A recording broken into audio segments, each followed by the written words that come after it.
Welcome out there.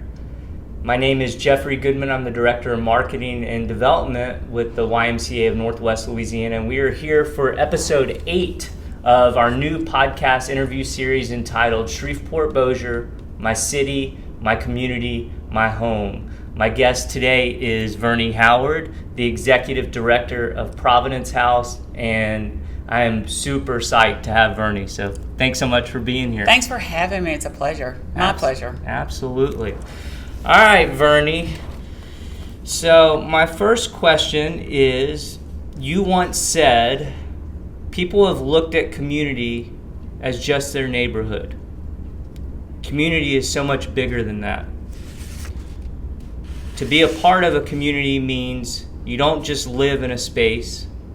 It means you take part in the political process. It means you take part in the service process. It means you take part in the engagement process to make your community better and stronger.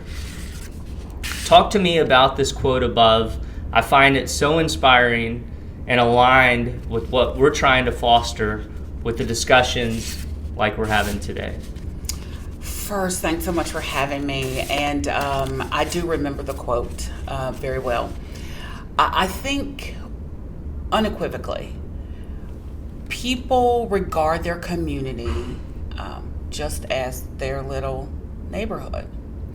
And what I quickly learned, I think, throughout my career, my professional career, having lived in Atlanta for 9 years and then Baton Rouge for 7 and then coming back home. This is home for me. I realized that community, it was that community, whatever space I occupied, it was that community that propelled me to do more and to be more. So let me back up just a little bit. I'm the daughter of a preacher. My mom was a social worker. My daddy preached for 50 years at one little Baptist church right off of Line Avenue. And I would watch my parents do some unorthodox things, or at least they were to me as a kid.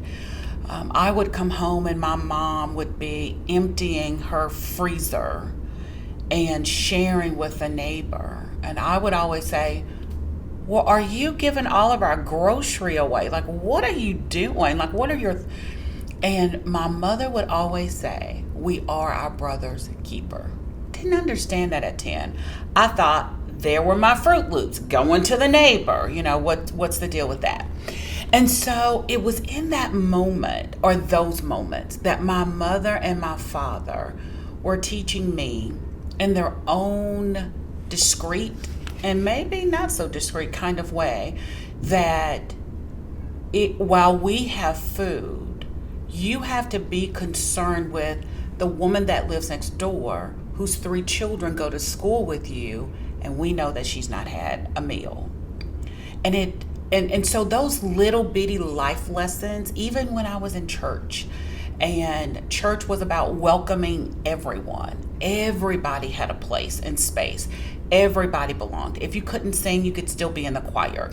No matter what your talents or your gifts or what you didn't have, there was always a place where you belonged. And so for me, community is creating that space where everybody belongs regardless. And so, Jeff, I want to tell you that never in a million years did I think that I would be the executive director of a nonprofit. Even though I knew the lessons, I knew about community, I knew about community engagement.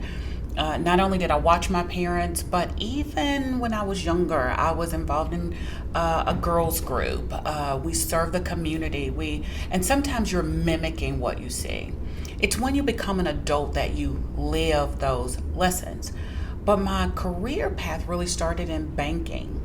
And I was in an enviable position. I mean, I had the opportunity to make a lot of money and live in bigger cities and be exposed to lots of things and lots of culture. And coming back home to Shreveport really meant I came home to take a job with JP Morgan Chase, and I was about my business. I gave, and I gave to charitable causes. I'd been involved and on board, but when I came back to Shreveport in 2013, the gravity of those lessons that my mom and dad had taught and what I saw in the city from the homeless perspective, from the blight perspective, the conditions of our schools, it was jolting because I had just come from Atlanta and just come from Baton Rouge. And it looked, decisively different. And it was when those lessons of being a part of the community and lifting the community really settled on my shoulders. And I joined the board of Providence House in 2013. And that was really eye-opening because how we were treating homelessness, it was counterintuitive to everything that I understood to be community. And so even launching on the board of Providence House, those life lessons, when they resonate and become part of your fiber, you are no longer concerned about just yourself, just your children, just your income. If you are not concerned with your neighbor, if you are not concerned with your community, you never grow. Your children never experience better. Your community never becomes its full potential if everybody's not engaged, if we are just settled in our house, in our own little living room. So for me, it is, I get up every morning to do this because it is part of my fabric. It is never about me. I think in another interview I shared that my mother was my barometer. My mother was never concerned with an award or an accomplishment. She was like, baby, that's good. And you learn from mama. But I need you to go to Sam's and pick up my Sam's order. She kept all of us grounded and reminded us that it is never about you, but it's about the work that your hands have been assigned to do. And so when we embrace that outside of our community, a place and space like the Y, we can embrace it inside of a community. And so I do believe we are our brother's keeper. We are. So this next question, I'm going to cheat a little bit and steal something you told me when we last talked on the phone. Oh boy. My question is, who is Shreveport-Bossier? Very great question. I think even when I hear the terms Shreveport-Bossier, I think of twins. We are really the same in almost size, scope, values, wants, needs, beliefs, people. But I think that little bridge that divides the twins can often be so divisive that we no longer see ourselves as twins. We use the lingo Shreveport-Bossier, and twins have very similar, a lot of similarities. But because of that bridge, it almost separates us into two completely separate entities, very similar, but we don't always talk to one another. We don't always interface with one another. But I think Shreveport is an amazing city with great potential. I think Bossier is an amazing city with great potential. I think if we work together, we would be an amazing force for the good of Louisiana. And I think if we stop regarding ourselves as, I'm Verni, Executive Director of Providence House, you're Jeff, we're two people who are working for the betterment of mankind. And if we would regard our cities that way, we're two cities that are facing some of the same issues. Maybe Shreveport has poor schools and Bossier has better schools. But man, what are you doing over in Bossier that we can replicate over in Shreveport so that we can have great schools in Louisiana? You see? So Shreveport-Bossier, I think, is on the cusp of becoming something great if we don't allow that one little bridge to separate and divide us into two failing spaces. If we come together, we're stronger and we're better together, or we can fail as two weak entities. So I think that's who we are. So you have an interesting perspective. You're a graduate of Caddo Magnet High, and now you have a daughter at Caddo Magnet High.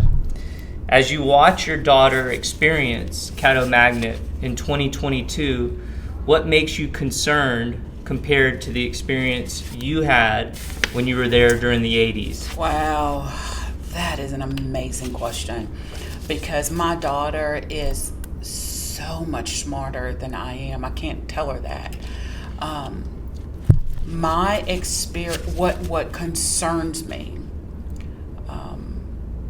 between the two experiences, her life skills and ability to navigate some of the dangers that she's faced with that I wasn't necessarily faced with, is startling. Let me give you an example. Back in 1984, when I started high school, it was very regimented. You didn't really get the joy of your own thoughts. This was the class you were taking, this is what you were going to wear, this is where you were going to sit, this is what you were going to be. So remarkably different today.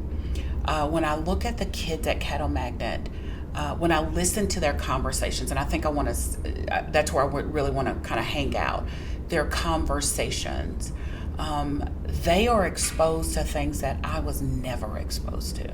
My daughter was mourning over the loss of a classmate, a sophomore at Caddo Magnet who drowned. And did we have tragedy when we were in high school? Absolutely. How we navigated that, though, was so different. My daughter taught me that, Mommy, before I learn my friends' names, I need to learn their pronouns. That was very different. That's scary for me. Very different world. And so what's happening today for Hannah is she is exposed to so many world issues that I'm not sure if she's ready for, but that's my job as a parent. What I love about the school and what I love about her educational process is that, man, she is open. She is open to thinking. She has been exposed to new concepts, and she's just a freshman. She is so focused on her grades and academic performance, so much more than I was. It is just a microcosm, I think, of what the real world looks like. When I was there, it was a sheltered world for kids that maybe had a little bit more academic stamina. I don't want to say smart kids. And those are two different worlds. And when we begin to have political conversations, it doesn't scare me. I never give her the benefit of awe, because I want her to always talk to me about everything. But I am cautious about some of the conversations that they're having in school around politics. Her thoughts. And I asked one day, and I think it caught her off guard. I said, "What are your pronouns?" And she said, "Oh, she, her." And I said, "Oh, okay." Would I have been surprised if she would have said something else? Perhaps. But would I have given her a moment of awe? I want her to be free to share. We didn't have necessarily those freedoms or a forum. We didn't have social media. That, when you ask the question, what scares me, that is what scares me. Kids are getting their information from social media. So as a parent, it heightens my sensitivity to the information, the things that they're talking about, and then the source of the information. And I think her knowledge base and expansive mind, I embrace the source of her information. So if she tells me when we're talking in the car, she said, "Oh, we were talking just yesterday." She said, "Do you know the number one cause of death among pregnant women?" And I said, "No." She said, "Murder." I was like, that doesn't sound right. She said, "Domestic violence is that." And I'm like, wow, I'm in the field and I didn't know it.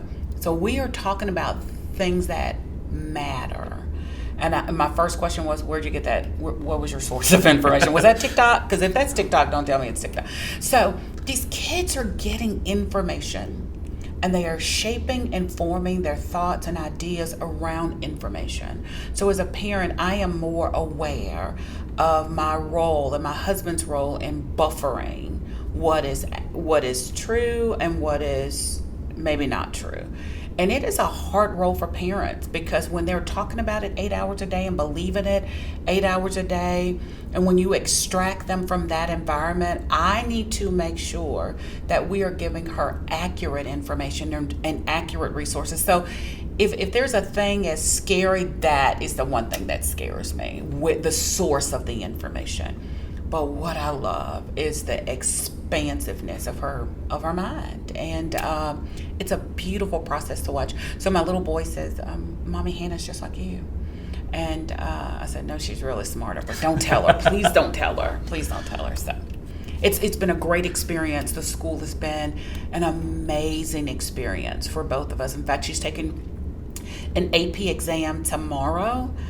She's been practicing. She took a practice ACT and 28, 29. So she's bright, but as parents, I'm a studier of the Word of God. I'm a Christian. I'm a believer, and the Word of God tells us they will be wiser but weaker. And I see that word being fulfilled in Everett. Hannah is smart beyond.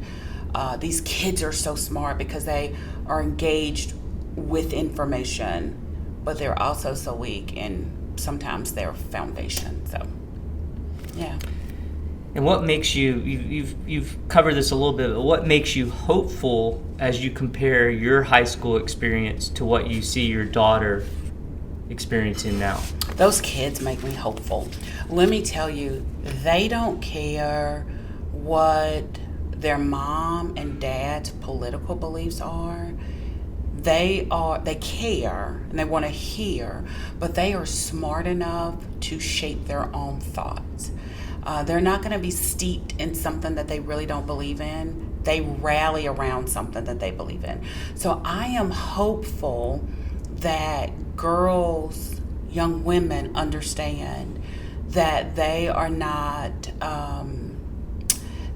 reduced to just being and you fill in the blank, a career path that's traditionally for women, that they can be anything that they want to be, that they can. Hannah, and I will share this, good or bad, right or wrong, Hannah has already declared, I will not go to school in Louisiana.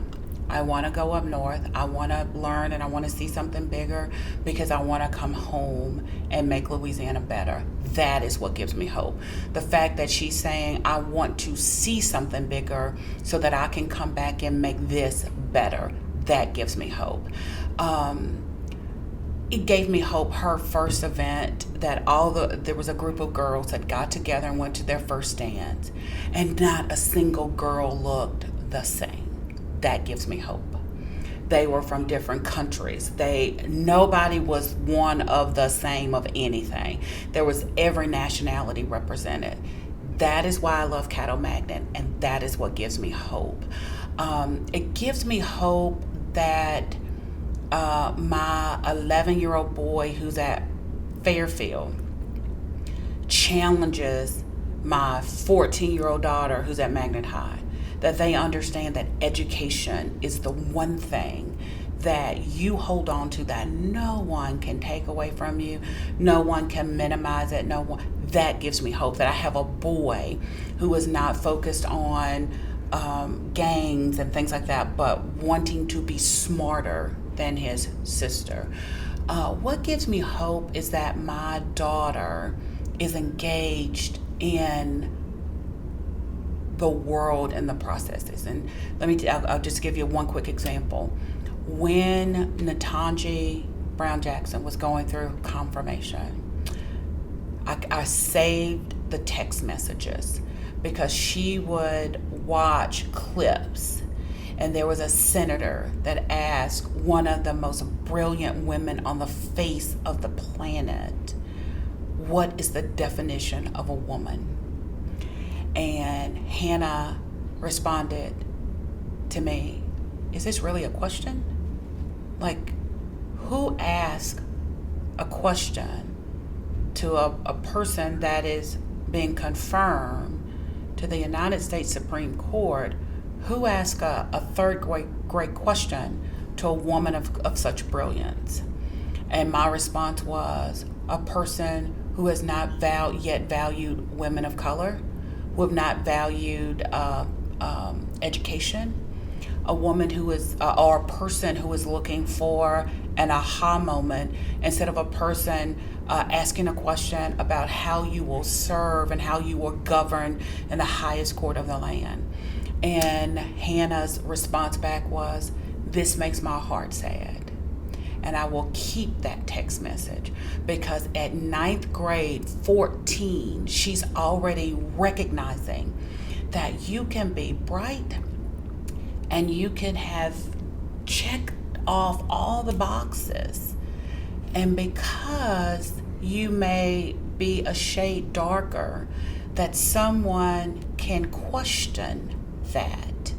But it gives me hope that my daughter desires to be the best, the smartest, not for me, but so that she can be a better person, so that she can help her community to be a better community. That's where my hope is. That is why I get up every morning, so that little kids who've been given a zip code of 71101 because they are homeless can have the same hope, even if their mom and dad are not the ones to instill it.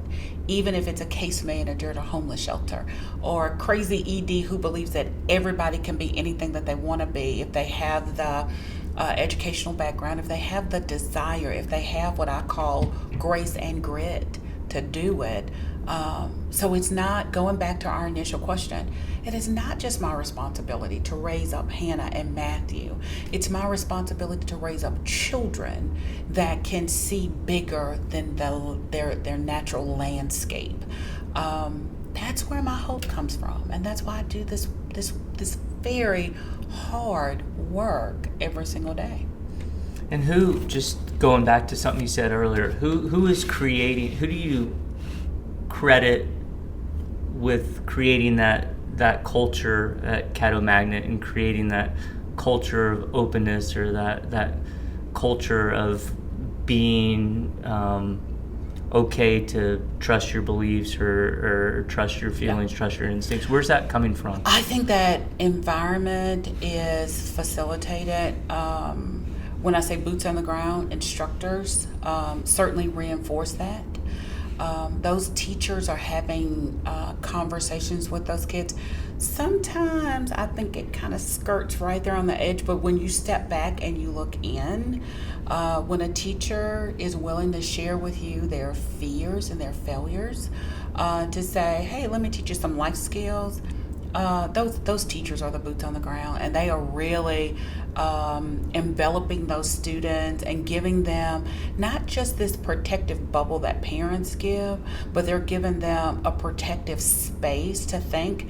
I think leadership of the school, they're on their third or fourth principal. When I was there, it was Ascension Smith, and then it was Mary Rounds, who was my English teacher, by the way, and I give her credit. And now, and then it was Dr. Eagle Fritz, and then their current principal. And I think that school from inception had to have leadership principles that said, hey, these kids are not your average student. These kids have the capacity to be our next, whatever, governor, president. So this school has to create an environment whereby it is not just their academic performance, but we've got to instill in them the forum to think and share. And I wish that every school could be that way, but every school cannot, because you have to acknowledge that every student is not an average student. So I applaud those teachers. And even, here's another thing that I love. When teachers fail, Hannah has a teacher who was 23 years old, and it was a big job and very stressful. And that particular teacher didn't make it through the year. And so now we have a permanent sub in one of her classes. But I think that teacher realized, even though I was a student here, it's very different when you sit in the leadership. And that's what I try to tell Hannah and anybody that I'm sharing with. It is so different when you're sitting in the stands, but when you're the pitcher, or when you are the quarterback, or when you are the leader, it is a different level of responsibility. So I think the school has done an amazing job of selecting teachers, and we kind of had this conversation of every age range to give perspective. Those students get a very varied perspective around education, and I think it makes them better. And they are unafraid. They are sometimes unfiltered. But could you imagine? I didn't have that experience. My thoughts were filtered because we honored our parents, and there were some things you didn't say and some things you didn't do, but you still wondered. Hannah has that unfiltered experience of education, and she'll be ready for college, and she'll be ready because she's been given the space to form her own opinions and her own thoughts, and to maybe have some control of her educational pathway. And that is amazing to say of a school, and that's why they are regarded as one of the best of the best. But they are such an intrinsic part of who Shreveport is. They are a part of what our community can become. The downside, those kids, once you get a hold of an opportunity to grow and educationally, emotionally, even in your thought process, you tend to want to spread your wings. And where do I go where I have like-minded people? And that's why, we talk about the brain drain all the time in Louisiana, because people are looking for that connectivity. And so it is my hope that more people would come back and then connect, so that Shreveport and Bossier really can be a powerhouse in Louisiana. So you do extraordinary work as the executive director at Providence House. Thank you. Talk to me a little about the homeless in our community. Are most of the families who are homeless in our community struggling with issues around poverty, mental health, drugs? What are the main issues or the main causes creating homeless in our community? It is every single thing you just named. So I have, in December will be my 7th year. When I arrived on campus in December of 2015, I experienced what we all, and when I say we, the general community, their concept of homelessness. There were a lot of younger girls with very little education, with a lot of kids. There were some younger women who did not further their educational pursuits. There were women there fleeing domestic violence, which is one of the leading causes of homelessness, to answer the question more directly. There were no men when I got there, and there were people who were there because of a history. In fact, I had one young woman who said, because I know every resident, I meet every single family because I want to know their story. And one young woman who said, "Oh my God, back when y'all started, the little blonde curly haired girl on the photo, that was me. So my grandmother was here and my mom was here." And that was a moment that it broke my heart. But that was a moment when I realized that I am here to do something different than what we've been doing. And so all of those stigmas, all of those things, what has happened since, if you ask me about the population that we have now, COVID was the great equalizer. There were families that had great paying jobs, Bentler Steel, Calumet, Libby Glass, making a living wage, caring for their families, and often supporting other family members because they were the breadwinners, right? So COVID comes, everything shuts down. So let me tell you what homelessness looks like now. Domestic violence is still one of the leading causes. Divorce is one of the leading causes. A lifetime history of systemic poverty, lack of education and job skills, drugs, cause of homelessness, mental health, kind of inching up as being the number one cause of homelessness. But let me just tell you what we can now add to that. A pandemic can be a cause of homelessness. So there was one point at Providence House that we had 50% men and 50% women. I just want you to think about that for a minute. So Providence House is a homeless shelter for single men with children, single women with children, married couples with children. So the common denominator, children. You have to have a child. And we were seeing this influx around 2018 of men who were coming in with 2 and 3 kids. And so we stop when we see these trends and we begin to ask questions. And so we are the keepers of lots of great information about how these men, not nationally what happens in the world, right here in our community, we're asking men, how in the world did you get here and where's the mom? We heard incarceration. We heard strung out on drugs and signed over parental rights. We heard moms walking out who just didn't want to be moms anymore. And dads who were saying, these are my children and I am going to take care of my kids. And so I'll never forget this one particular man, and I was looking at his daughter and I was like, we're going to help you, sweetie. Pigtails in every direction. The happiest kid you ever wanted to meet. She didn't realize that, hey, my hair's not combed right, my clothes don't match, my shoes are dirty. She knew, hey, I'm with my dad and I'm good. And so we were able to help men to find their space again so that they could care for their kids. We had around 2019, so we follow the trend around 2019, we had more men who were victims of domestic violence at Providence House than we've ever had in our almost 35-year history.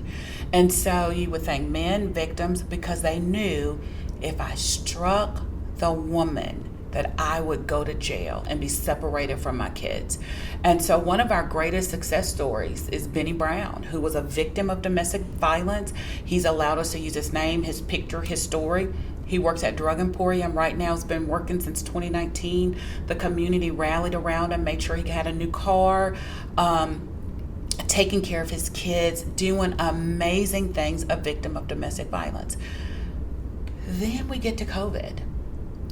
And it was the first time that we were seeing men and women with college degrees, with masters, who simply spent their savings, and they were the rock of their families, and they would be helping other family members, and there was nothing. And then their homes, not evictions, because those are renters, mortgage foreclosures, and they had nowhere to go. And so when you layer on a pandemic, then you really get to see the vulnerability of our community.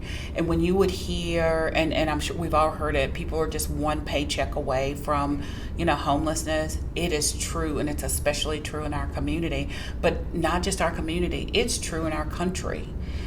So many people have found themselves holding on to their last little bit. The eviction moratorium saved a lot of people.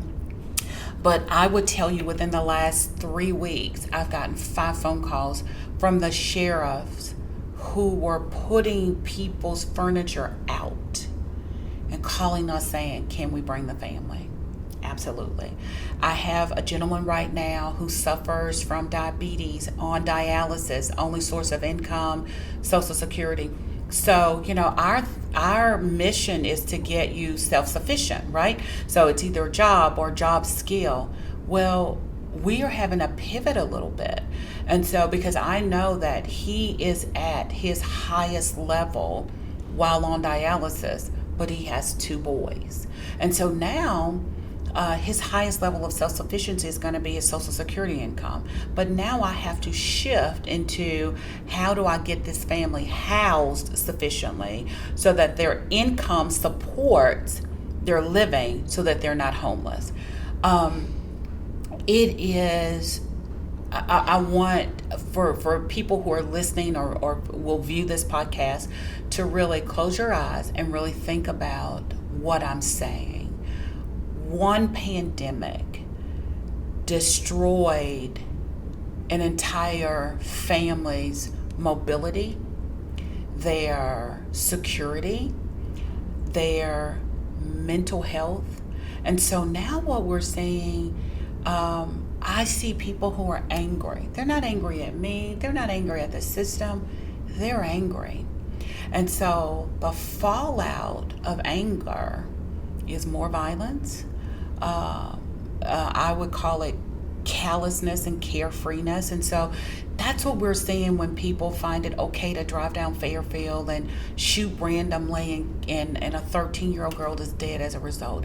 That is what we're seeing when we see a 19-year-old boy kill a 16-year-old girl right here, because they were angry. This anger didn't just bubble up. This was anger that was brewing. And as a result of a pandemic and unhealthy mental health and just kind of this lack of hope, we see that boiling over. We see an angry political climate. The storming of the Capitol was one thing. Feeling justified in doing it was something else. And now you have these, and now we have potentially overturning Roe versus Wade. Now, so you know what's happening? Angry people are now rallying around something else that can cause either even further anger. And does it boil over to something that can be catastrophic. A person can't find a job, but I can watch the news that's sometimes feeding me negative energy all day. It's okay, if I shoot my spouse. So what we're seeing is this natural progression. And when I say we're watching it. We got 35 years of history of this natural progression of the audience that enters Providence House. And it is eye-opening, but it is also, we got to be ready. I can't wait for it to come, because we know the volcano is coming. And so we are hiring more case managers. We are hiring more mental health professionals. We are making sure that we have licensed professional counselors around our families now to say, hey, we know you're having a hard time finding a job. You know what? One of the other causes of homelessness, when people have felony records. If you have a felony, nobody wants to rent to you. And nobody wants to give you a job. And so thankfully, our partners like Goodwill Industries, they have a reentry program. So we may be able to get you a job, but we often can't get you housing. And so now we got you a job to prevent you from becoming homeless, but I can't find you housing because you got evictions and you have a felony. It is almost a death sentence for families who are right there on the fringe. And so I'm kind of a glass half full kind of girl. And so we have to go out and find good partners and good landlords, not slumlords. And there are a lot of them out there. I am going out to homes where there is no plumbing and people are living there. Kids are living there. I am going out to homes where there is an extension cord going through the window from one house to the other house to supply power. I am going into homes where, I'm not talking about where there's no food, I'm talking about where there's no refrigerator. And kids are going to school and they're supposed to be able to sit at their desk and concentrate and focus when they didn't have food and when they didn't have a bed to sleep. That is what's happening in our community.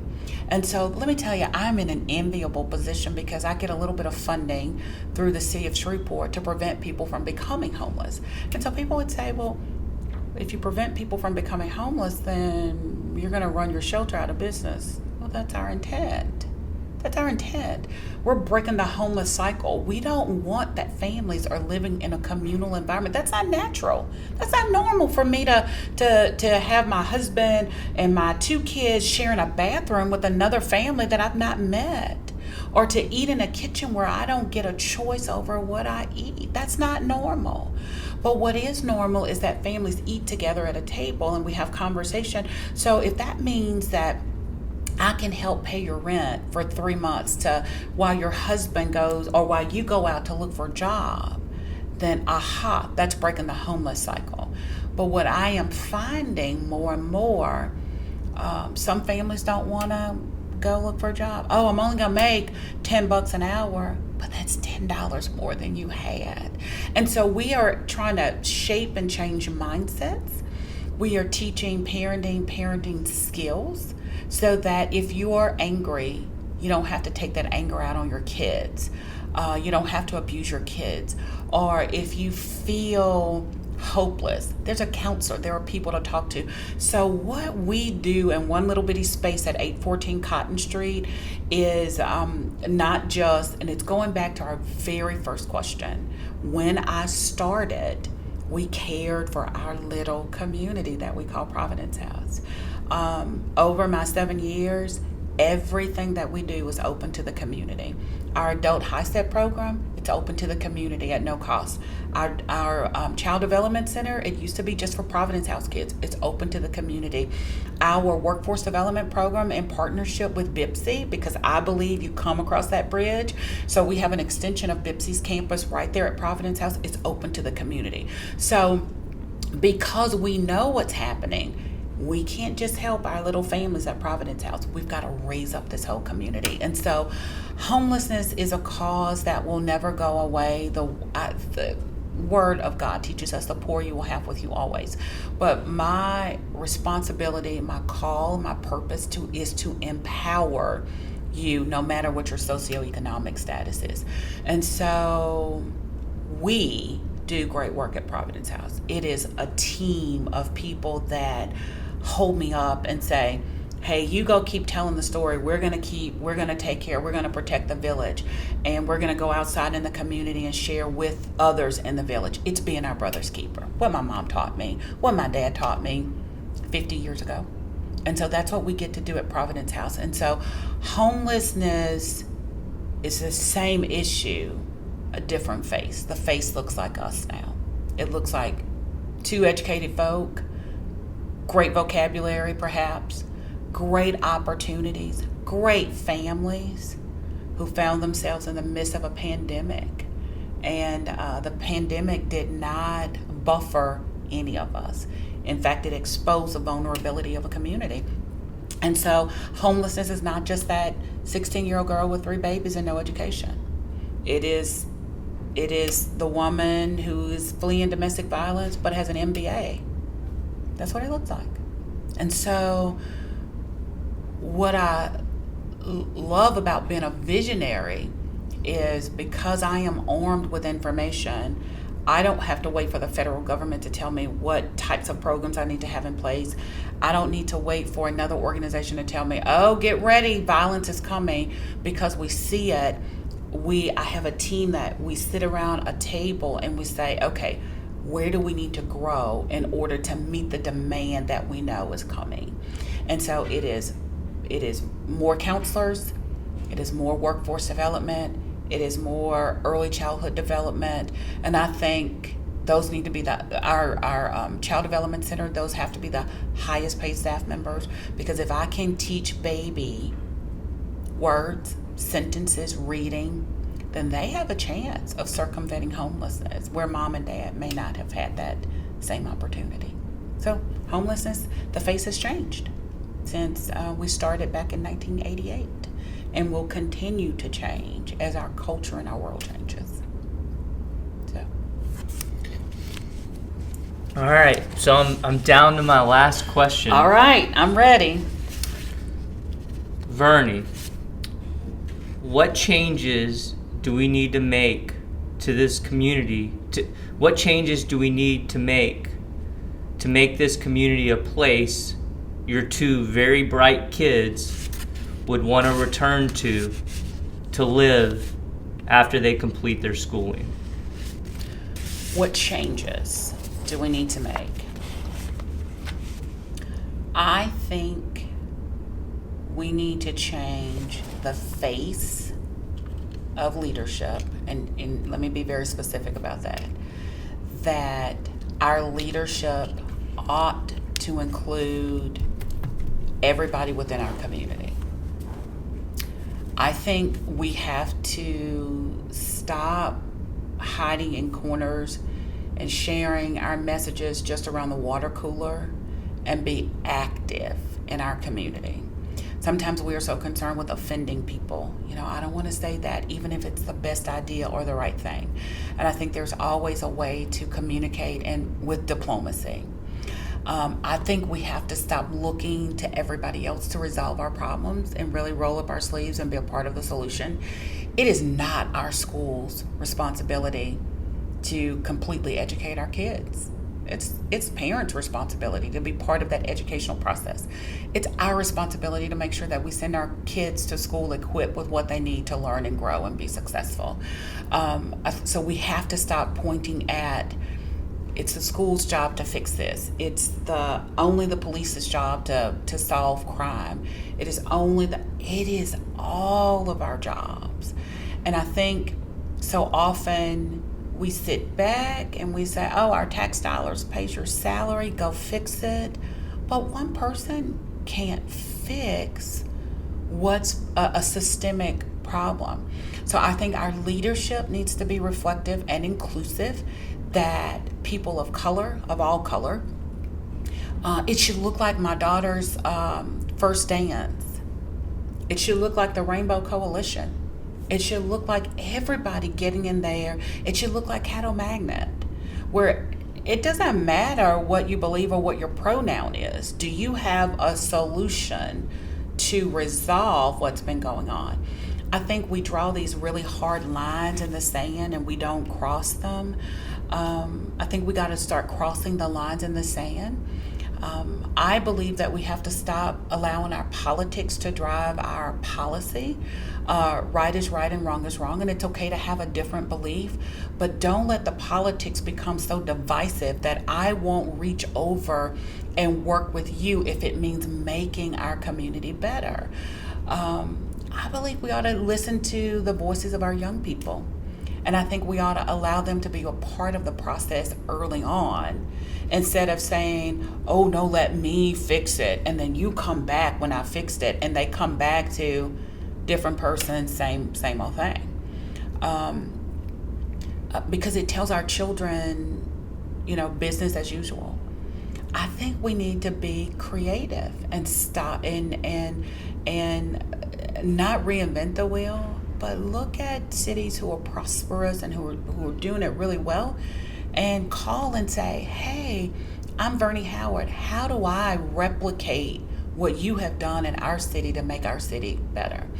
I think we need to check our egos as leaders.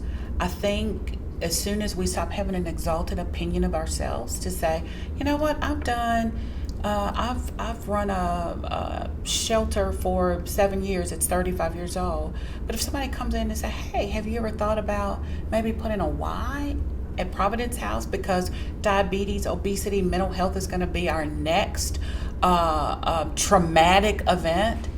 I want to be able to listen. And so I think if we would begin to listen and not always be so quick to talk, that our community changes, and that change, when young people begin to realize that my voice is valued, not who I look, not what I look like, not who my parents are, not any of that, but my voice is valued, then they feel like they have a space and a place to come back and make it better.